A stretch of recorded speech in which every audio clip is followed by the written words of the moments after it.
So, good morning mga boss. Karon may pagkataon naman tayo na mag-video kasi wala pang mga tao ngayon kasi umaga ngayon. Okay. Ngayon pa lang ang time natin na makapag-video. So, yan mga boss, may kundi akong share sa inyo. Para lang to sa mga baguhan mga boss, hindi pa nakakaalam. Sa nakakaalam na, nasa inyo kung panoorin niyo o hindi. Okay, salamat. So ngayon mga boss, ang sakyan natin ngayon is sibulit taho. So ang problema nito mga boss ay nag-overheat yung transmission. Okay mga boss. So itong sakyan na ito mga boss, kasi as maintenance, lahat ng mga pisa na pinapalitan namin dito, may record kami. Ito mga boss, tininan ko sa record namin. Pinalitan namin to ng transmission oil at filter last 6 months ago. So, ngayon bumalik yung may-ari kasi nag-ubit yung transmission.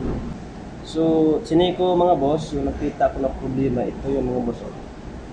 Ito na pisa mga boss. Okay.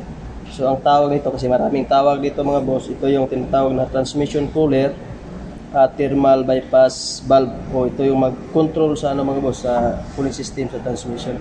Sa loob ito mga boss, may kung sa aircon ba ito mga boss, ito yung tinatawag na TXV, thermostat expansion valve. Kung sa aircon to, kasi ito sa transmission to, ito yung mag-control sa cooling system sa wheel natin mga boss. Okay, so pakita ko niyo mga boss na ang location nito mga boss. Okay, so mga boss, focus tayo sa ginagawa natin kasi bawal dito sa loob ng kasi not allowed talaga ito mag video mga boss, kasi lang, careful lang sa pag video kasi baka may masagi tayo.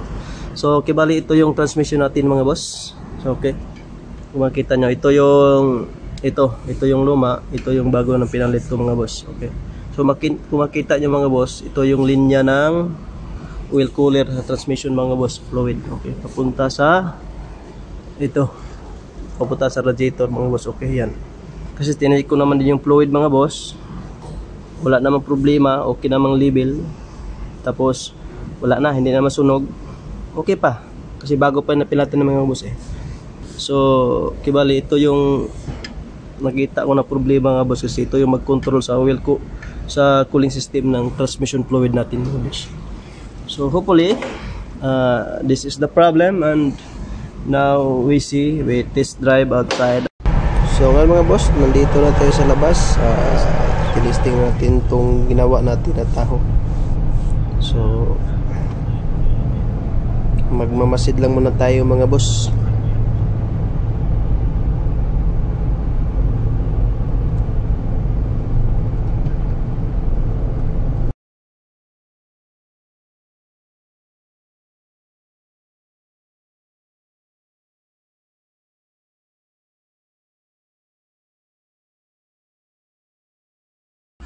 Ngayon mga boss, hinto muna kami kasi bumili ng pagkain yung nag-drive nito mga boss. Yung temperature na is normal pa naman. Kita yung temperature natin sa makina ay kalahati. Okay, so ito mga boss yung pinasabi ko. Yung temperature na ito mga boss ay lalagpas ng 100, at saka ito, yan, itong sign na to ay kulay red at saka nag-blink mga boss. So ibig nag-overheat na yun mga boss. Okay, ayan. So ngayon normal pa naman. Okay, so ngayon mga boss, fast forward tayo. So nandito na tayo sa shop, automatic. So mapapansin niyo mga boss, yung sa makina normal yung temperature, at saka lalo na sa transmission natin mga boss, yan normal 85 degrees Celsius lang mga boss. So yan lang mga boss. Salamat sa panonood. Bye bye.